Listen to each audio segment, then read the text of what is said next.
Welcome back to the Weekly Manga Podcast. This is the podcast where we talk about all of your favorite ongoing Japanese manga.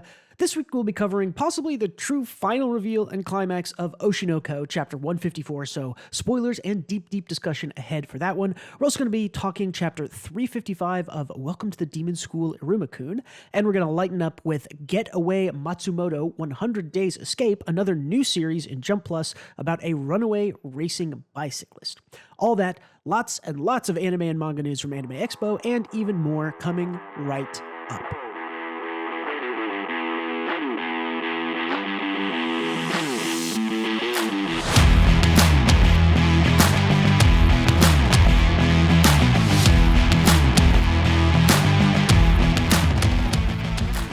Hello again, my name is Bruce. I am the proprietor of the White Gray Black YouTube channel, and this week I'm joined again by the expo to my anime, Gautam.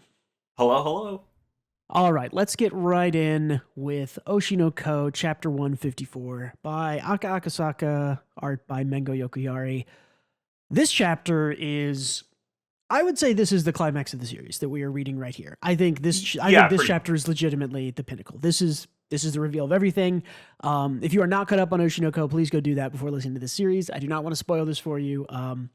Very This good is the revenge chapter. So if you haven't read this, do not listen to this. Just go read it. Skip ahead. Find where you start talking about Iruma-Kun and Matsumoto. But yeah, I mean, this... Where do we start with this? Gautam, how does it make you feel knowing, I guess, the truth? All the cards are on the table now for Oshi No Ko. I don't think there's really any more hidden stuff going on here. How do you feel? I guess we could skip a recap, or maybe we could do a short one because we're assuming people have already read it. Let's do a short recap. Yeah, I guess. Okay, yeah. The short recap is we get sort of a true flashback, not the movie. What we see is Ai essentially telling the guy who's Ruby and Aqua's dad, whose name I can't remember, telling him that she's pregnant, and then she says, "Okay, I don't love you. Go away. Goodbye." And she's like, "Hey, I know about your other kid, blah, blah, blah." And she basically says, she basically is like, "I don't love you, go away." And he's like, he's obviously crushed in the moment. And this is Aqua talking to his dad in the current day also. His dad admits, like, he's the one he sent the sort of deranged fan who ended up killing Ai in chapter 7 or whatever that was. He never thought he'd actually kill her. He was, distraught. He said, "I loved Ai so much, blah, blah, blah." And she couldn't love me back. And that obviously made me, upset and mad. And then Aqua says, "She left me a recording from before she died. And we're going to watch it together, Dad." Yeah. In which I basically says, "I'm sure you're wondering why we broke up, right?" He was already at his limit. He basically he couldn't take it. The entertainment industry essentially was pressuring and was already felt like it was pushing him over the edge. He was already unraveling. And she has to, in her 15-year-old mind, thought this was kind of best because he was at his mental limit and he couldn't take the pregnancy and the two kids. Yeah, and she says down here, "I thought he'd be okay once we were gone." Essentially saying, if I the kids were out of the picture, that'd be one less stressor on his life. He would be better then, he could better handle his other stress. He had another kid at the time, right?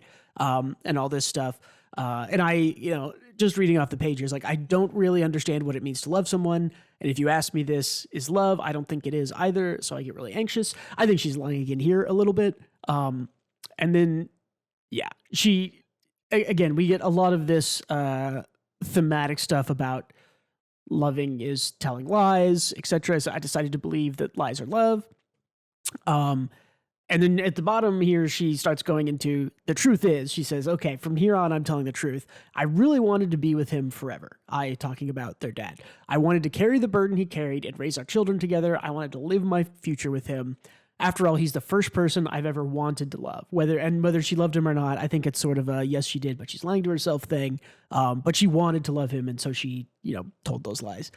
She says, "Even though I don't really understand love," she's speaking to Aqua, says, "Hey, Aqua, from your perspective as a 15-year-old, do you think my words back then were really lies? This is my request to you both as adults. If he is still lost now, if your dad is still lost now, I want you to help him together with me."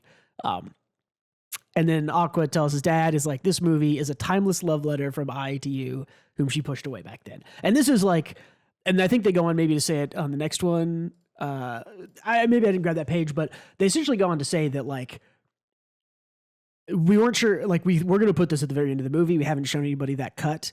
And the title of the movie, The 15-Year Lie, is not about Ai hiding away her kids. It's about the fact that I was actually in love with you and you fucking killed her. And congrats, dude. Like that, it sucks. But this is the big thing. So, and at the final line that Aqua says, this movie is our revenge on you for not understanding her.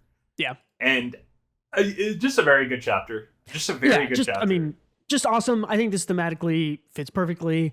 I don't. It's been a hot minute since we talked Oshi No Ko on an episode here. I don't know if we necessarily predicted like, oh, I actually did love her and pushed him away for this, but well, we didn't really know anything about the guy. Yeah, we know like we know he has a second kid. We know he's in the entertainment industry, but yeah, we didn't really know much about him until we start filming the movie. These last 10 or 15 chapters, whatever it was. So yeah, we definitely get a lot of reveals there. But I mean, this to me this makes total sense. I think Oshi No Ko ends probably before the end of the year at this rate. I appreciate that the story hinted that Aqua's going to kill this dude, and the revenge is way more, so much worse.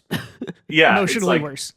Emotionally worse, and I think it like reflected in his character expressions throughout the whole thing, because initially, like the chapter before this, he mentioned that it's like, well, this is already social suicide for me. You got your revenge, right? Like my days in the entertainment industry are over after this movie releases. But he had his plastered smile, and it seemed like he was willing to accept the penance over there. But this chapter absolutely broke him, because it revealed that the person he was obsessing over did love him back, and that he killed her. And then it's a culmination of everything, right? It's a culmination of everything Aqua and Ruby were feeling as well, all bearing down on him all at once. Yeah, well, and it makes it suck even worse, because imagine you're obsessed and you're in love with a girl. She leaves you with her your twin kids. She leaves you and she's pregnant.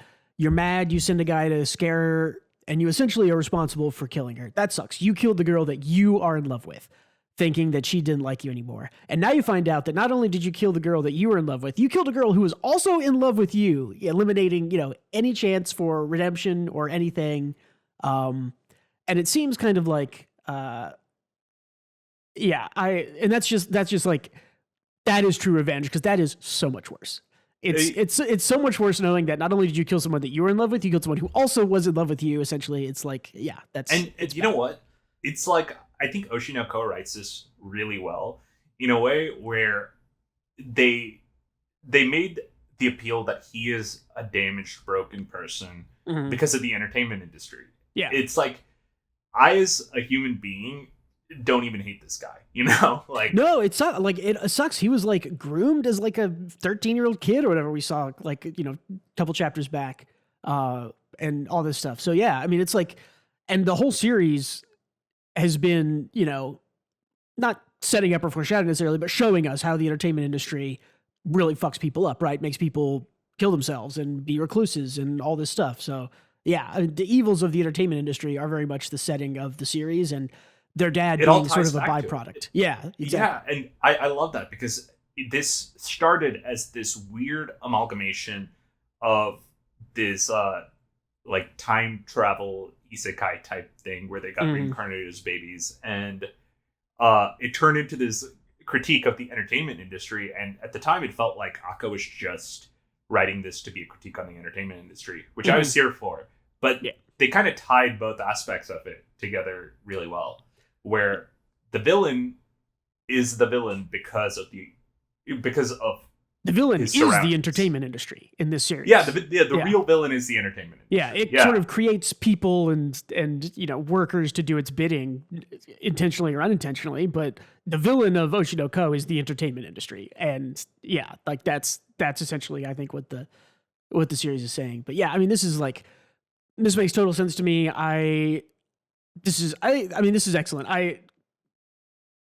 Yeah, I mean, I think this is like the climax chapter. I think you will look back. The title of this chapter, I think, is 15-year revenge or something like that. Yeah. Yeah, and it's just yeah, I appreciate 15-year that lie. Yeah, it fell apart because neither could communicate properly to the other person. yeah, And like not Ruby, I was kind of right in that he was unwinding. He was at the brink, and that's why he even sent that fan in the first place. oh yeah, for sure. But obviously proper communication could have made the situation better, but they're 15. Yeah, They're 15 and they're 15, broken down by the entertainment industry already. Exactly, yeah. And that second part, I think, is even more important than the fact that they're 15. Because I mean, Aqua's maybe a little bit of a standout because he's actually, at this point, like 50 something. Because he was like a 40-year-old doctor got reborn to 15, so he's like 55 or something now. But I think the real tragedy of it is that the reason these two people can't communicate is because they've both been in the entertainment industry for so long, and the entertainment industry doesn't produce normal children. It doesn't, and we see this, in real life a ton. Like how many child actors come out the other side? Okay, it's like Daniel Radcliffe, and that's it. Like I don't know. Yeah. I'm sure there's a couple others, of course, but it's like not many, right? Like so many of these people who are raised in the entertainment industry do not come out the other side very well. Especially the idol industry, because it's like I was expected to be perfect, and public perception has to label her as perfect, so she can't have flaws outside of the public perspective. And I'm sure this guy felt the same way. It's like it's a tough situation where you have to project a perfect image or you're a failure. And there's no in between. There's no gray area where you can make a mistake. So I don't know. It's just, I think the age is only relevant in that you're capable of handling the unfairness of that situation. You don't have the emotional capacity to handle it like an adult. Yeah, and even an adult might not have the emotional capacity to handle for sure. Well, and I think we see that less in Oshi No Ko, but we see the manga author and people, they're also kind of like, not like super fucked up, but they're a little like, oh, don't involve me with the entertainment industry and all this stuff. So yeah, I mean, the entertainment industry is the true evil of Oshi No Ko for sure. And it is a deep seated evil. Yeah. And this, season 2 is airing soon, right? Maybe this week, or maybe episode 1 came out. I don't remember. But yeah, I mean, this is, one more question I want to ask, but anything else you want to say about the chapter, about contents or anything here? No, I think this is a good way to go about it. I'm glad that they didn't make Aqua's revenge as stupid as him trying to kill his dad. Yes, and that is something that I saw a lot of discourse about throughout the years, the last 2 or 3 years, of like a lot of people being like, Aqua's going to kill him, it's going to be great. And then a lot of people being like, I don't think Aqua killing him makes much sense. No, that's what it just doesn't make any sense, really. Yeah, it made less and less sense as the story went on. Early on, I could be like, okay, if this is like a 50 chapter thing, maybe that's what this is about. I don't know. But no, yeah, for sure, as it went on, it made less and less sense. And this, as we said, is arguably worse than just murdering the guy. Oh, totally. Yeah. I'm sure he would rather die. At this point, yeah, that might be what happens. So, so my last little question here is, this feels like we're winding down. I don't know how many chapters. My guess is less than 3 volumes. I would say we're less than 20 chapters out on this. So, I honestly, maybe a volume. I don't know. Yeah, like, I mean, this might be an end of a volume, and there might be one more. We might be 7 or 8 chapters out. Because truly, there's not much else to get done. Yeah, it's essentially show the movie to the public. Maybe reconcile the father in some way. He either kills himself or makes up with his kids and says, I think he goes to prison. Maybe. I think this might be a bit more positive. I think this might be a thing where, like, I loved you, she would want us to love you. Like, come, like, we hate you for killing our mom, but we're gonna love you. You're our dad. There might be some kind of a little bit of redemption there. I don't know. As much as I wants that, I don't think Aqua could ever do that. Like he loathes that man to such a degree, and has always loathed the man to such a degree that I don't think it's possible, even if he wanted to love him. But that does, I think that in my mind, you saying that affirms it potentially even more because I think that would be cheesy. Think of it. There is this idea of lies are love and love is a lie, right? So I think that what the very end of the series might show us is that Aqua says, we're going to try to love you. You're our dad. Maybe he does go to jail, but he's still like, well, we'll keep in touch. I wanted us to love you. We're going to love you. At the very end, Aqua's essentially like, I fucking hate this guy. That. Like, I'm lying to him because my mother wants me to as a form of love, but I actually hate this guy. I don't know. Maybe something like that. Because I don't think I was meant to be right in that lies are love. Because I think ultimately we are proven that IE is wrong a lot. That's a good point. That's a good point. Because if you remember that chapter with Ruby and Kana's fight, I handled her friend incorrectly and just plastered the smile on her face with her lies or love disposition. When Ruby's like, I don't want to be like my mom. I'm just going to pester my friends forever, even if they say they don't want to be my friends. Yeah. And you're right. I think you've convinced me very easily because I do think that the series is. I agree that the series is showing us that and all these performers think that lies are love, and that's wrong. And by the end, we need to be shown and realize that, like, no, telling the truth, like being honest with your love is better. So I think you're right on that. So, but we'll see what happens. I'm curious. Yeah, me too. I mean, this series has been absolutely amazing, beginning to end. One of my favorite reads most weeks. Akasaka is an amazing writer. Mengo Yokoyari is a superstar. Yeah, I agree. This is a match made in heaven, and I think this is a good spot to end it. To be honest, yeah, I think around 170, 150, 170 chapters is a good time to end a series. 3 to 4 year serialization. Yeah, I'm that's all great. in support of that. Cool. Gautam, tell me about Welcome to the Demon School, Iruma-Kun. I flipped through this. It seemed like it also had a big reveal at the end, maybe. But tell me what happened in this chapter. Kinda. I mean, like, not really, but it's Iruma's great. It's I think I can find the words to say why I love Iruma. It's kind of your classic shonen, but void of any cynicism. It's just there's stakes, there's tension, but I feel like Iruma is a very positive person, and that carries over to how you feel about the story. It reminds me of Dragon Ball Z in that sense, where it's sort of like there's not a whole lot of cynicism in that series. It's all like the good guys win, the good guys are right, the good guys are kind, like all the time, pretty much. Even though that's like violence and stuff, but still, it seems pretty like straight across the plate, good guys, stuff like that. So it's kind of like that. I'd say it's more nuanced in that Iruma is faced with his naivety a lot and has to reconcile that. Anyway, Iruma's in demon school. He's a human, and demons by nature are motivated by greed, ambition, power. Doesn't make them bad. It's just what motivates them. So Iruma is like kind of refreshing, dispositionally. Just a positive dude. In this chapter, he's kind of ranked up pretty far, and is beloved by his friends. But he is doing a test to go up a rank. And essentially, the higher you go up is the closer you are to becoming the Demon King. And you have to prove that with your leadership skills. So they assign him to this tribe of the many ear races. They just have like 2 or 3 sets of ears. I haven't counted. But they're a weak race that have always been ruled over by someone else. And this little guy is angry about that. He's like, where's your pride as a demon? Because all demons have pride. And essentially, Iruma, he's like taunting Iruma, being a little brat about it.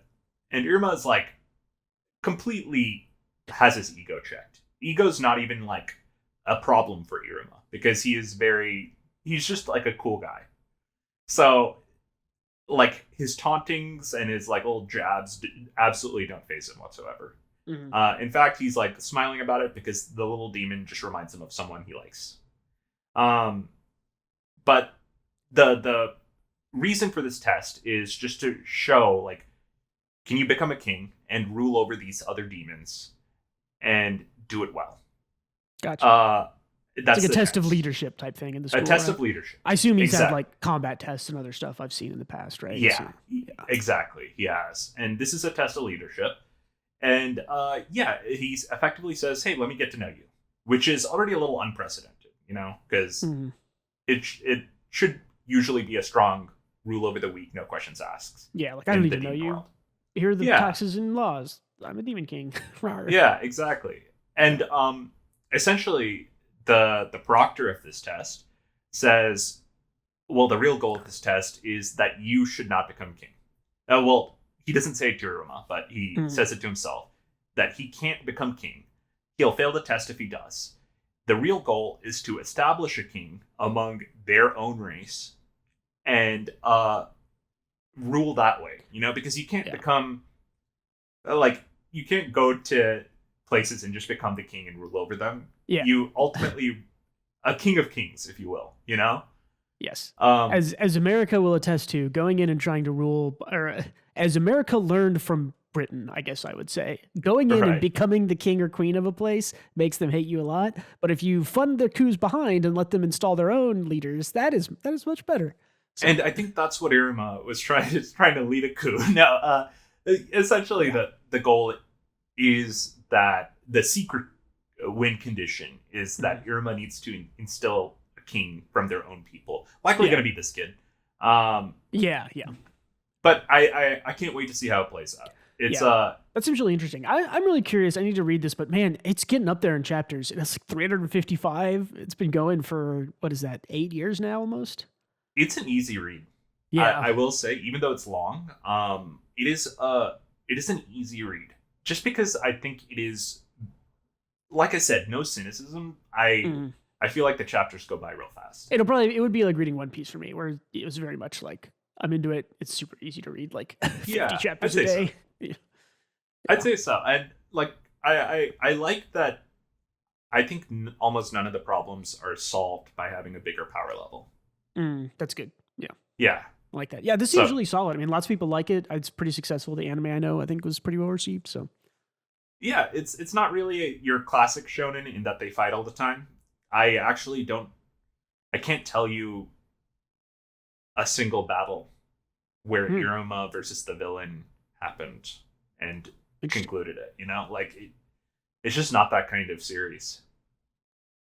But yeah, check it out. It's really good. It's a good one. Yeah, I need to give it a try and see if I like it early on. Cool. Anything else on Iruma-Kun? Nope. All right, let's get to our last thing here.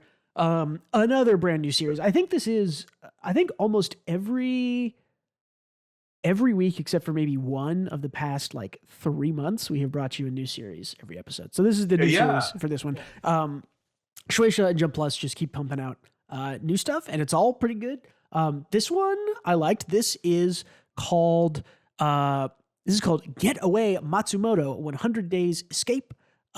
This is by Tsuneharu Okusu, who is the author of oh my god, okay, Japanese time. Otodoke Mono and Yui, which I think are one shots. I have not gone to read them. I have a lot of pictures in here. This is I can sum this up really fast. This is the guy used to be the best collegiate bicyclist. I don't want to say Bruce. Biker. Yeah. Before we do the recap, let's do a recap of just the first half of this, and then talk about it from there, because it gets weird. You want to do like before the murder? Before the plot twist, before the murder. Okay. Yeah. The initial setup introduction essentially is this guy was the best collegiate bicyclist. I'm going to say bicyclist because if I say biker, I think you're going to think motorcyclist. So I'll try to say bicyclist. I might say biker though.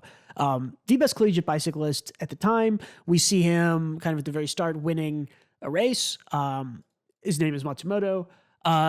After that, we kind of flash immediately. He is now delivering essentially like Uber on a bike, Uber delivery, DoorDash, whatever you want to call it.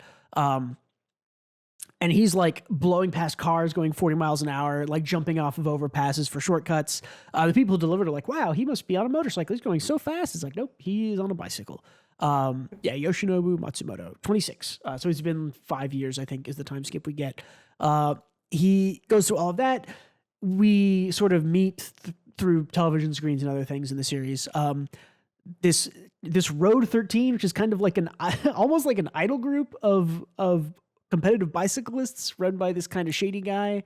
And essentially like, oh, we've gathered the best bicyclists and we've put them in this premier group, and they're going to compete on the world stage, even though Japan has never been able to compete on the world stage in cycling, and stuff like that.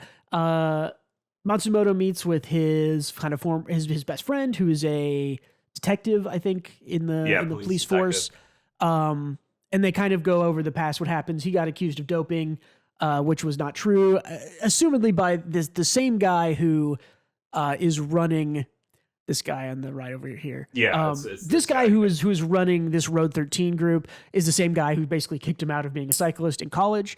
And that leads us to he delivers to a high rise. And so we'll talk about that first half. Yeah.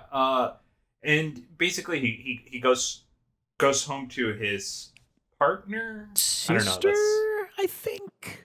Oh, is it his sister? I don't remember. I don't know. It might be his girlfriend. I don't know. I don't know. Either way, she's a nurse, and he cries because he's reminded that he lost his dream, and even though he says he's moved on, he hasn't. From there, it gets fucking weird. So that's the setup of like question mark. I don't know. Yeah, I guess it is his girlfriend. Her name is Ayami Shida, which is not sharing either names with Matsumoto. So I probably okay. So his girlfriend. Yeah, she was a non-character in this first chapter. But yeah, after that, they tell him to deliver to a high-rise building. He goes into a dark room. He gets jumped by a bunny man. He gets knocked out by chloroform. And this is where the manga turns into a completely different manga than what we initially saw. Yeah. From there, this bunny man, who's also in like the 13 group as their mascot. The Road 13 group. Oh, is he? I didn't even notice that, but you're totally right. Yeah. I didn't even notice that. It's the mascot of the Road 13. Okay, that makes it interesting. Yeah, I didn't notice that. It's very weird. Chloroforms him. The guy who kicked him out for doping is found dead, and he is instantly he gets a phone call on a rabbit phone that says, "Hey, I killed him, but the police are outside, and they'll think you're the culprit. You got to get out of there." Yep. And by the way, you cannot get on a plane, train, or automobile. Or I'll tell them where you are. Or I'll tell them where you are. And you have to stay on the bike, and you have to keep riding for 100 days. Yeah. You have to lose them for 100 days, and then I'll turn myself in. Yeah, the rules he sets are really funny, because you're right. The first half of this is very much sort of like, redemption story, it's kind of the start. You haven't read Medalist, have you at all? No. This is kind of the same, this guy is the same as the coach in Medalist a little bit, where he's he used to be really good. I think he injured himself or something happened, and he didn't, he injured himself when he was college age, maybe a little bit older. And now he's older, what's he going to do? How's he going to, keep pursuing his dream? He coaches, he meets a little girl to coach, blah, blah. That's kind of the same setup of I used to be the best. Something happened. What am I going to do with the rest of my life now? But in this one, it's okay, now we're going to do Death Note meets Speed, and that's the rest of the series. Yeah, and then exactly. And then Hitler, police Hitler, I didn't even instantly, yeah. Yeah. I don't know why he has a Hitler mustache, he does. But police Hitler says, yeah, I guess so. They're all trying to stop him. Essentially, there's a lot of cool getaway sequences where he is outrunning police cars, not because he's faster, but because he can make really sharp turns. Yeah, do we... I don't think I put the... there's one where he makes a sharp turn that's a motorcycle, 90 degrees, he's almost horizontal turn. Yeah, he does two of those, and it's very cool looking. Yeah, the action art when he's running away and doing bicycle stuff, I think is really good. I have not read any of the other big major biking manga, but in this, they're really, really good in this. And yeah, I like that on this page on the right here, he says getting away equals winning. He makes that connection in his mind, and he's the competition is back. Yeah, he's all unyielding obsession with victory. You can even tell by his spiral eyes at the beginning that he is nuts, and enhanced even more with his spirally eyes now. He is he's absolutely obsessed. A man on a mission. Yeah. This is my favorite. Yeah, this is probably my favorite panel of the whole thing, where he comes up to a red light. I think the guy on the phone tells him I can control red lights or something like that. And he's no, don't worry about it. And he just, he does the thing that everyone thinks about or has wanted to do if you're ever on a car behind some kind of ramp. He just he jumps up on the back of a, like, I think they're carrying wood or doors or something, and he just ramps off it. This is a really good, use of rule of thirds. If you separate this into like the 9 sort of panels, you get a very nice setup where the top left is the bicyclist. But anyways, yeah, this is the composition of this page, this spread page is super good. And yeah, I guess ultimately it ends with him telling his police detective friend, he's like, I'm going to do it. I'm going to run. Here's this crazy thing that has happened to me. And I probably shouldn't be telling the police this, but you're my homie, so I'll tell you. And his police friend gives him his bicycle. I assume because his current one is like fucked or something, or maybe it's a delivery or bike. Tagged, or maybe they like know it's his or something. Yeah. Yeah, I like the rules that they lay out, because it isn't just you have to run away on your bicycle. It's like you may not use any kind of motorized vehicle. So he can't get in a car, he can't use a motorcycle, he can't get on a train, which again, trains in Japan take you anywhere, do anything. No boats, no planes. It says you can only stay in a single municipality for 3 consecutive days. There are, I think, 46 or 47 or 26 or 27. I think there's 20. I don't know. There's I think 40. I think there's 47 municipalities in Japan.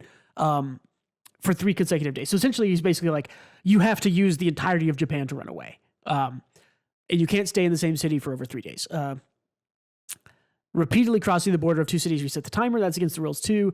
This phone has to be turned on, stay in your possession. If you follow these 3 rules, I'll turn myself in for Tenryu's murder on the 100th day. So it's very much sort of like I mentioned, like it's like Speed, where it's like, hey, if you follow the rules, you win, and I'll turn myself in. It's goofy, but it's like, this is what manga is about. Those were the rules, and it's fun. I don't know. I like it all. It's great. So yeah, it seems pretty fun so far. Yeah. I don't think anything like outside of the incredibly unique plot captured me yet. Yeah, but I can see it having legs going forward. Yeah, some of the art was a little inconsistent. Like, for as good as the big sort of action paneling stuff is, some of these character things, like this bottom left panel, like that's not a complete drawing. Like, he did not draw the back of this guy's head. That is like a sketch in the bottom left. So I'm a little concerned about the art, but we'll see. I'm usually not too concerned about sacrificing art in some panels to make it better in others. So yeah, we'll see on this one. Yeah, looks like it. I'm hoping it kind of keeps being interesting and kind of establishes the characters more as we go. Mm-hmm. I truly don't know what you do with this plot, so I'm curious to see what the author comes up with. Yeah, I don't know either, because how do you do side characters if you're just maybe meeting them and moving on? Do you have a secondary, biker follow them around as a sidekick or what? So I don't know. Like I don't even know about that. Like, because that nurse character is on the cover page, his girlfriend or whatever she is. She's on the cover page, so presumably she is an important character to the story. Yeah, but he's on the run, so I don't know. Yeah, maybe it's. I guess what they'll do is they'll do 2 storylines, right? The A storyline is he's running away on his bike from police and other people trying to get him. I'm going to guess that the bunny guy probably is like, I'm going to hire assassins to get you too. That seems like what this series is going to do. And the B plot will be the policeman. Maybe, right? Like the bunny is strong enough to control traffic lights, so it's like... Yeah, I don't know. And the B plot, I think, will probably be the girlfriend and the police guy trying to figure out, the secret or what's going on or who did this or why or something like that. So he really should have told his police friend that the bunny was capable of controlling traffic lights and like geotagging his location so they knew he'd be gotten in like a train or something. Yeah. But yeah, I don't know. I guess we'll figure it out. I thought it was interesting. I actually read the comments on the Reddit chapter for this one, and I kind of disagree with them. They effectively said that this was a forced development, like the twist. Yeah, I guess. Fair, but like, what isn't? I don't know. Yeah, well, and that's in a chapter 1. I don't think you can say that. Like, unless it's an incredibly long chapter 1, like of all the complaints we've had about lots of chapter 1s that we've gone over, I don't think we've ever said like, this feels forced, because it's the first chapter. Like, there's no precedent set for what something is supposed to look like. So how can you say it feels forced? Like, you can't. Like, it's the introduction. You can't say the first chapter something like, oh, they didn't foreshadow that. It's the first chapter. You can't say that. I know. I don't know. I feel like everyone's a critic these days. but so Yeah, are we, well, so well, I was about to say this. Welcome to the Manga yeah, podcast, essentially. yeah, exactly. Everyone's a critic, including us. But yeah, Uh, I mean, this is interesting. I'll keep track of it. I think hopefully it stays up. I think this could be a fun one. It definitely, as a lot of things do, depends on how it develops past the chapter one. I did think chapter one was pretty entertaining. So yeah, that is a good time. cool. All right, we got a lot of news to get to. So anything else on manga before we get over there to Anime Expo stuff? Nope. All right, let's hit it up. Okay, so I have 3 sections here. I'll kind of read them through, and you stop me if you want to talk about any of these, or I will stop. So I'll start with anime stuff since this isn't really about anime, but these are series that we're familiar with or from manga that we've talked about in the past. These are anime next seasons that were announced. We got Chain Soldier season 2. I think the animation in that one was not great in season 1, so we'll see how season 2 goes. Solo Leveling season 2. Apparently, Solo Leveling is really popping off. Very, very popular. That makes sense. Yeah, and we'll see in the new anime that we're going to get another manhwa adaptation that I think you'll be interested in. Apothecary Diary season 2, easy win. That one was really big back in January. Natsume's Book of Friends season 7. That's an older one that has been going on for like over 10 years now. Okay. I think maybe they said that's the last season. I don't remember. Shangri-La Frontier season 2, another big one. When I was in Japan in December, Shangri-La Frontier was everywhere, so that's an easy one. It's a fun series. Yeah. I'm not surprised to see it's popular. I think it's, I don't know. I'm not up to date on it, but I had a good time from what I read. Yeah. Here's a big one for me. Fire Force season 3, 2 cores covering the rest of the series. That's exciting. The end of Fire Force is, in my opinion, one of the greatest endings of media I have ever read of all time. Damn. It just is that appropriate and epic and good and fun and insane. Do you think this is the ending? Season 3? Yes. So from what they've said, they haven't said how many episodes, but they said they're doing season 3 will be 2 cores. I think it's like first part or maybe like last part of 25 and 26 or something like that. So is it still Studio David? It is still Studio David, which is good because I don't know if you've seen the clips and stuff, but the Fire Force action scenes are fucking amazing. I saw the first episode. So good. Yeah, the fire animation is fucking nuts. It's so good. The fight between the main character Sho and his brother is like that. Yeah, I mean, and these are things that are really good. That Okubo does really well on the page and panels, and so David taking them up to another level. Really, I really enjoy that. I think they've been a great studio for that. The fire was so good that I think it was like at parts was even better than Promare or Promare. It's Promare, but it should be Promare, so I don't know. Yeah, and that's movie quality budget. So yep. I think David just knocks it out of the park. Yep. We got Bleach 1,000 Year Blood War Part 3, The Conflict. I think this is the last part of this. This is going to cover up to chapter, I saw somebody say like 722, which I don't remember how many chapters Bleach is total, but it's close to that. But okay, that's cool. Yeah, more Bleach. People I think liked the 1,000 Year Blood War. Yeah, or no, maybe I think this is the rest of Bleach because 698 chapters. I guess it depends on what you mean by people like the 1,000 Year Blood War. I guess at the time when the Bleach chapters were coming out, fans, people were very down on Bleach. But I think we've been given a decade of breathing room to where we can have Bleach again and be like, oh, that was a good memory. Let's have a good time with this. Yeah. You know? Or I think it's more that we've had a decade or more of Bleach to let anyone who is a casual fan fall off of it, and anyone who's left loves it no matter what. And so they get a pretty decent to good anime adaptation and they're loving it. So from my perspective, as someone who read it week to week, I was also poo-pooing on Bleach because it was absolute garbage compared to Naruto and One Piece, which was part of the big 3 at the time. But now I see Bleach and I'm like, oh yeah, I remember Bleach. That was fun. That was a fun time. So I look back on it fondly.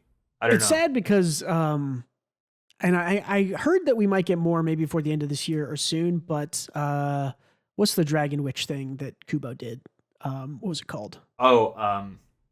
Yeah, I know what you're talking about. It's not coming to the top of my brain. Yeah. I'm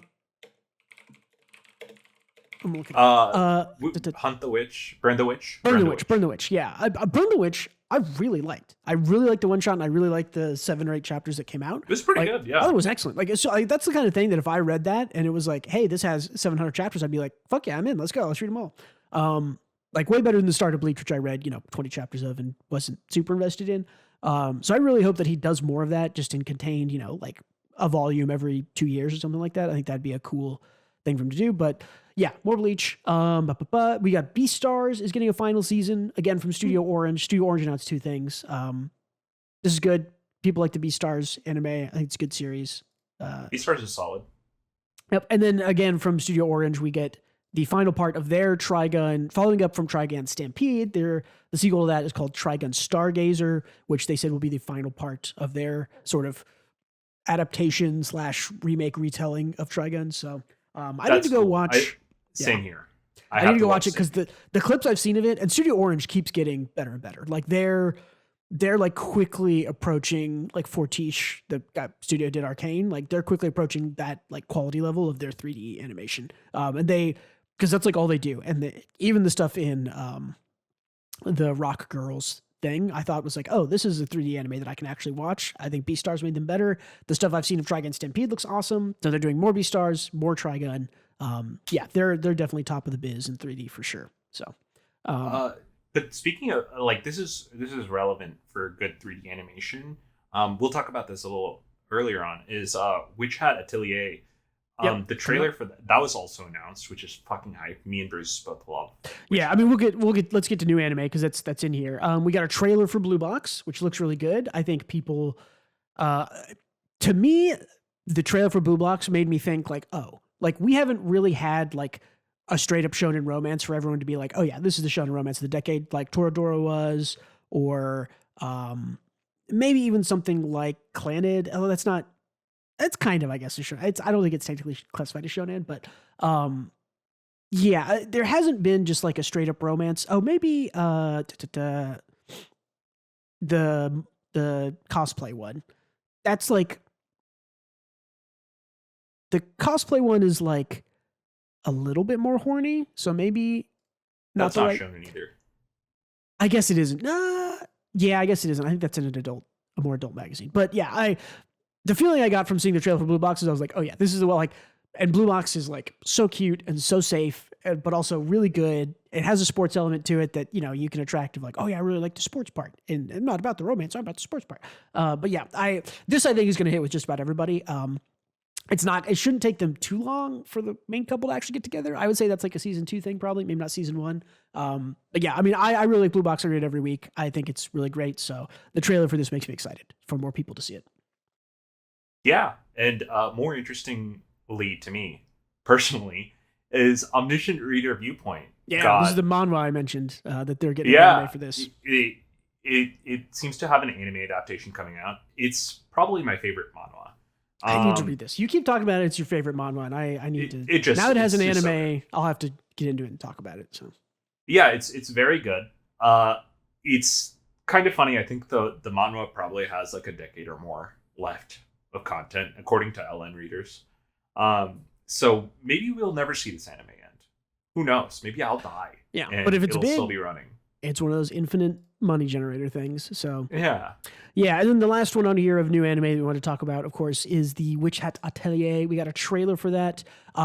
Yeah, the reason why I brought it up when we were talking about Trigun is because I thought the trailer had really good uses of CG. They kind of blended 2D and 3D really well in that trailer. Everything about it looked good. Yeah, gorgeous trailer, really good. Some people were theorizing on Twitter. I saw the Twitter experts, quote unquote, were saying, "Oh, this is one of those previs things where none of these will actually show up in the episode." And I think the producers or directors, whoever was talking about it, was like, "Oh no, these are all shots from the episode. You'll see it. It should look this good." The trailer was only shots from what I would assume to be episode 1.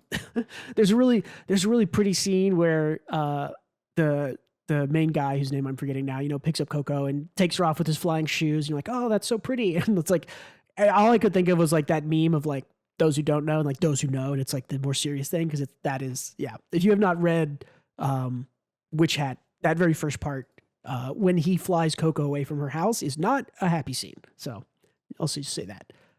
It's I'm curious to see how they do it. It looked like a very good trailer, but Witch Hat has kind of amazing artistic paneling, and I know you can't translate that to animation.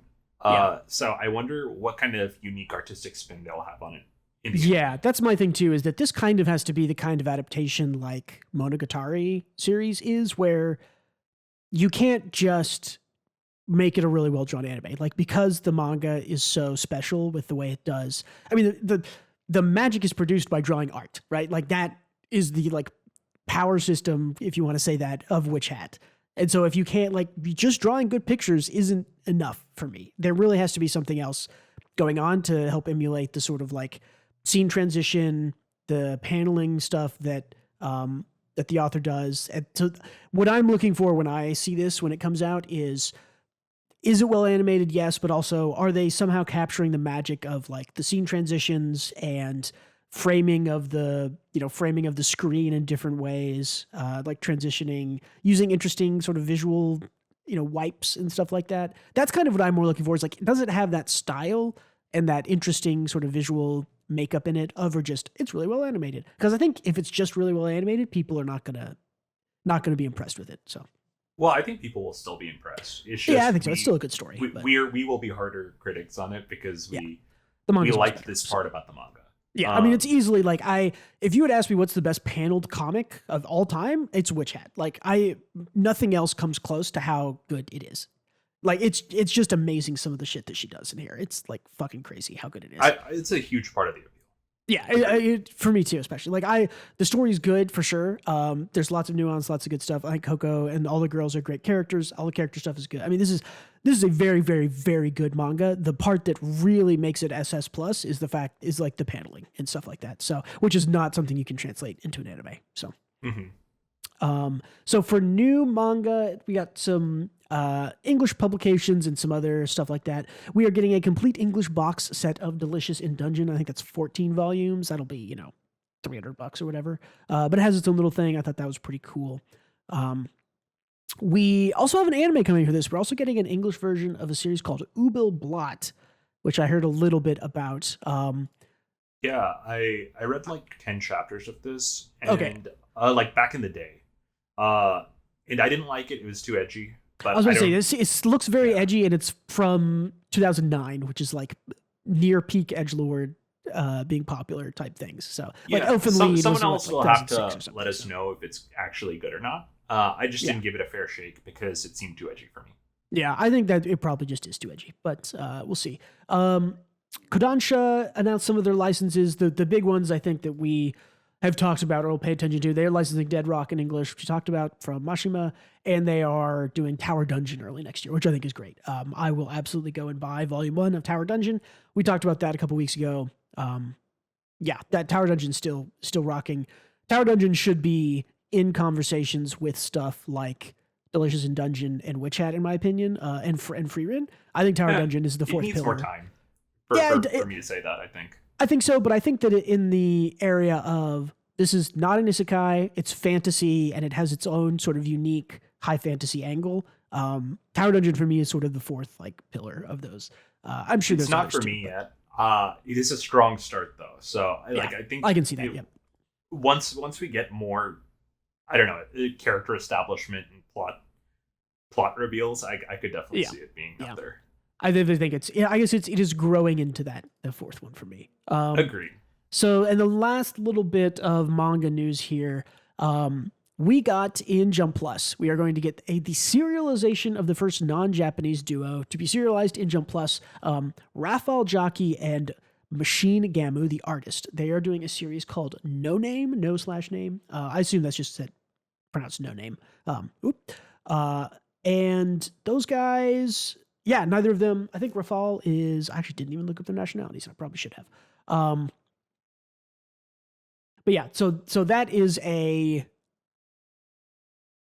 good move, I would say. I know that I have made a prediction the last 2 years in our little prediction game thing that eventually in Shonen Jump we will get a non-Japanese artist or pair in there. And I think this is a big step forward. They come from doing I can't remember what it's called, the little competition, the sort of monthly competition that Jump Plus does, where you can upload your own series and people can vote on it and you can give feedback on it. They published a one-shot also called No Name, I believe, that got a lot of positive feedback, and so they're going to start being serialized. So I think it's a big, big step forward.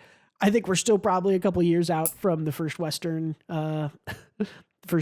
person or duo being serialized in Shonen Jump. I will still continue to make that prediction every year because I want it to come true. So we'll see. I just don't think it will happen personally. If we're being real, we're probably 8 or 9 years out from it now. Like, Jump, because I think we'll get this one. We'll get these guys in Jump Plus. I think we'll get more and more in Jump Plus as time goes on. It might just become more of a regular thing, and then eventually logistically it will be possible. Like, it's like, because Jump has this like rigid system of editors picking up manuscripts and all that junk. I don't know how it will be possible. I will say that my asterisk on this is it will be two Western, or it will be one or two Western mangaka. They will be living in Japan when they do this. I do not think Jump Plus would be like, oh, you're living, you're in Uruguay and your artist is in France, and we're gonna let you do your work from there. I think this will be expats from America or Brazil or somewhere. Or that I could see. France probably, honestly, living in Japan doing manga stuff. That would be more my prediction. But yeah, again, I do think that this is a good, cool step forward. I'm going to be paying a lot of attention to No Name. I hope it's really good. I need to go read the one shot and talk about it and see. So yeah, let's check it out when it inevitably launches its pilot chapter. Yeah, serialized. I think coming up soon, probably. But yeah, we'll definitely be paying attention to that when it launches. So that's not all the news from Anime Expo. There's more you can go look up. We didn't cover, a lot of romance shoujo stuff that's not really up our alley. We didn't cover lots more anime stuff that didn't super interest us. But that's all the stuff that we like, that we pay attention to. Got to any other news that you heard that you want to bring up, or? Yeah, Panty and Stocking season 2. Oh, that's right. I fucking sick. That one is non-manga related, which I think is why I skipped it. But yes, Panty and Stocking season 2 is good. I'm looking forward to it. Yeah. It's been so long since season 1, and the animation company Gainax is dead in the dirt. Spiritually succeeded by Trigger, but I thought this was an impossibility. But here we are. Yeah, they announced this, I think, last year that they were making this. But yeah, I watched about half of the first season. But I was trying to watch it while I ate, and that series is kind of disgusting, so that's a difficult thing to do. So it's pretty vile. It's hilarious. I absolutely love it. It's the lowest brow humor ever. But if you hate that, you won't like it. But if you're okay with low brow humor, Penny and Stocking is hilarious. Yeah, very excited for that. I think Trigger their Delicious in Dungeon stuff is very well received. They're continually a very, very good studio. So cool. Yeah. Anything else? Let's go to one more thing. Cool. Let's go to one more thing. I have succumbed to the dark side. I have been playing Zenless Zone Zero, which is the new Hoyoverse game from the makers of Genshin Impact and Honkai Star Rail. Cute girls, gotcha mechanics. This one, okay. I feel like I have to separate this into two separate things. There's a gameplay aspect of this where you are doing action combat, and to be honest, that fucking rocks. It's really cool. It isn't the deepest action combat I've ever played, but every character plays a little bit differently. You can bring 3 different ones at a time. You switch between them, and when you do a hot switch, you do counters. They have normal attacks and special attacks. Sometimes holding a button does something different. The action in this is really legitimately fun and good. Way, way far above what I would have thought from a game like this. And there's everything else, which is anywhere from kind of okay to garbage gotcha bullshit. So and again, this is the first gotcha game I've ever really, really tried to play. I've played it every day since it came out now, 4 or 5 days in a row. You get this generic currency, which is called monochrome or polychrome. You get monochrome, right? You can also get polychrome. You can turn monochrome into polychrome. You can use polychrome to buy tape decks or something is what they're called. And that using a tape deck gives you a quote unquote pull, which is a gotcha spin, right? So I'm already blacking out. I know. No, me too, dude. That's 4 different. That's essentially, well, it's 3 different currencies to do one thing, which is roll for characters or items. And there are, I think, at least 60 more currencies in the game. There are for every character, you have 3 or 4 currencies to level the character up. You have 3 or 4 currencies to level their stats up. You have 3 or 4 currencies to level their abilities up. You have a different currency to like progress them from level 10 to 20. Once they get to level 10, they stop leveling. You have another currency that like promotes them. At level 20, they have another currency that promotes them to 30, another currency all the way up to 60. Their weapons are the same way. Weapons have currencies that give them experience, currencies to promote them after level 10, 20, 30. There's so many currencies, and they kind of explain them to you. They don't really, which is really the biggest thing, is that they aren't explaining to you in clear language. Like, hey, we're giving you monochrome. You can use monochrome to buy these things from the store, or you can convert it into polychrome. You can convert polychrome into this thing. And it's like, dear God, it is fucking insane. Like, it took me a full 2 days to like figure out like, okay, what am I spending on what to get characters and stuff? I think that's the intent. It is to absolutely blur the line. Yes. So you don't associate the currency with the real money anymore. Yeah. But some of the rest of the game, like, it has kind of a persona where you like walk around town, talk to people, get quests. That stuff's okay. The 2 main characters are this guy and this girl, brother and sister in the center here. The guy is very straight-laced and boring. The girl's actually really fun. I picked her as the main character just because she looks more fun. She's pretty funny and sassy. I enjoy that. Also, the game is fucking easy. I pulled 3 S ranks already. Like, get on my level. I have this in the center and the center right, that there's like a maid faction. So I got there's like this shark maid girl who has like a lance scissor thing. She's incredibly strong. I got the dog guy who's also from the maid faction, and then I got Soldier 11, who's like a flat-faced kind of fire swordswoman. But this is your friend telling you they started a casual heroin habit. Yeah, I mean, I'm not like super excited to turn it on and play, but like I said, like, doing the actual action and fighting stuff in this game is hella flashy, really cool, and like honestly pretty good. Like, I honestly think the combat in this is better than something like Nier, where it's like Nier, like, it doesn't really matter what button you press, you're just doing an attack or an air attack or a heavy attack. Like, there's not, I don't know, like, this is like something attacks you, like time a combo, you time like a parry correctly. You do like parry switches, right? So you can switch between your characters. If you switch right when like an attack is coming, you like parry the attack with the next character and they get a special attack after that. And so there's a lot of like, you're never just staying on one character for a super long time. You're like always parry swapping. You're always building up like special effects. When you get a stun, you get like a series of like follow-up attacks from your characters. It's really flashy and really fun. Like, it isn't super deep, but it's like just complex enough for me to be like really, really fun action. So yeah, from what I hear, despite being a gacha, I hear that the monetization is not that bad, and that the content rollout for these types of games from this specific fast. company is kind of rapid, in that every 2 weeks you get like a huge amount of content. Yeah, like, even as opposed to like an MMO where WoW takes like 6 months, 3 months between patches, which barely do the story forward, and 2 years between expansions. Yeah. This is like, it's like every, I think it is 2 weeks or 10, like something. It's like, oh, here's a new banner. They're called banners, which is like, oh, it's a new S rank you can target and pull for.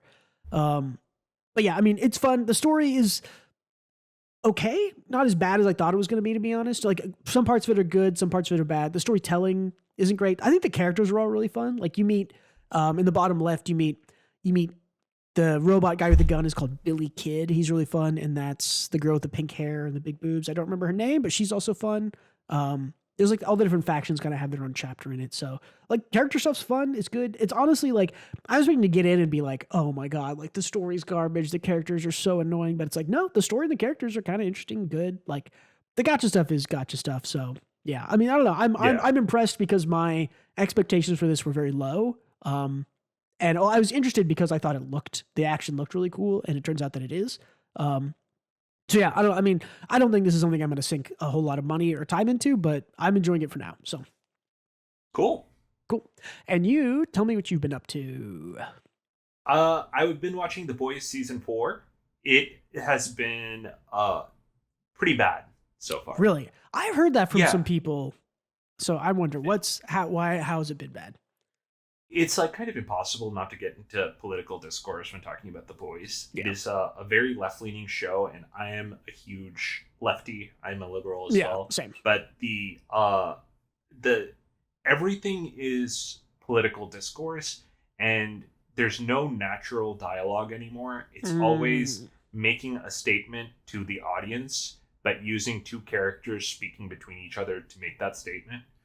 And I feel like they upped the disgusting parts and gore, which is fine in short bursts, but I don't know. It's like this is their wow factor. You usually get like keep 2 or 3 scenes per season, right? Like last season, it was like the guy walking up the dick hole in episode 1. Then there's the orgy, which is like episode 4 or 5 or whatever. But it's like those 2 scenes kind of, and maybe one more. But and it's more of that. It's more of that, except it just feels like the scenes are there for obligatory reasons. Yeah. You know, because they did it in the past. And I don't know. Nothing about the show is working for me. It's borderline making me feel like, did I like this in the first place? I thought that why? You know, I don't know. That's weird. It's interesting. So are you saying that like the political stuff is just like too direct? Because I found the political, I mean, you could clearly tell what it was saying about Homelander and stuff in the previous seasons, but it was not super subtle, but like a little subtle about, like, it wasn't directly being like, this guy's exactly like Donald Trump. But in this season, what I've seen from some of the clips is they're literally pointing at him being like, look, Donald Trump, look, it's him. Look, Donald Trump. It's like, okay, you don't need to do that. It's very much like that with every divisive political issue. They just say it out loud from one character to another, explaining context and everything. So it doesn't feel like there's any natural dialogue. It's just like a political puff piece, like a liberal political puff piece.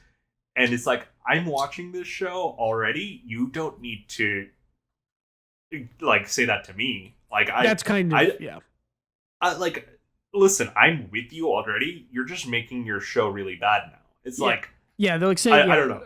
I get that. Some of the scenes that I saw from people posting was like, I get it. Like, I get, like, these people are anti-abortion or whatever. It's like, I get it. Like, you don't need to tell me again. Like, the real world exists. I've had this conversation. I see this discourse in real life. I don't need to see it in my fantasy. Well, it's like, it's weird. Okay, so there's like, Huey and his girlfriend are talking. It's like, I can't believe they leaked that you had an abortion. It's like, yeah, I know, Huey. I know we both made the joint decision to get an abortion because it's like, they're like, I know we both made the decision and it's my body, my rules. And it's like, and now I'm ready for a baby, but I wasn't back then. It's like they go on and on about it, and it's like, this is not natural dialogue between two human beings. You're giving the audience context, and I don't know. It feels super unnatural at every angle. That doesn't when sound, it comes to character, because you saying that's not what the show has been historically. The show has had that as sort of like, yes, what we're saying is you know, fascist state, giving people power, capitalism, all that stuff is bad. It's always kind of been saying that, but it's been painted in like a fun, quote unquote, superhero story, right? Like, well, I feel like the discourse has gotten like really toxic around this, so I had to like preface that I'm also on the left to make these criticisms, because it's like I feel like people are turning it into a left versus right thing when it's like, the show is just poorly written at the moment. Yeah, I've heard that. I have heard that from a lot of people online. So I wonder. Yeah, I might just skip the season. I mean, last season I liked. Who was the 1960s guy? Soldier Boy. Soldier Boy. Jensen Soldier Ackles. Boy was fucking great. Last season was awesome, and Huey wore a Rush shirt on the last episode, and that was awesome. I liked the last season. It was like all banger episodes outside of the very last one. Mm-hmm. But until that point, it was really good. This season has been all bad so far. That's not good. Yeah, I'm totally with you in that sort of like, I don't need to watch a show about I don't think hardly anybody I think wants to watch a show that's about like, oh, it's a left-wing political guy in Congress going against Trump. It's like, no, like I get that storyline. That's real life. I don't need that again. I have that. That is real life. I don't need to see it on my entertainment. So I think that's enough for the show. Anything else you want to say? No, that's a good stopping point. All right, cool. Let's get out of here. Thanks again for listening or watching, everybody. Don't forget to leave us feedback, comments, upvote, thumbs up. Check out Twitter and Patreon, linked in description. Thank you for being with us yet again this week. Yep. Catch you later. And don't forget to read more manga.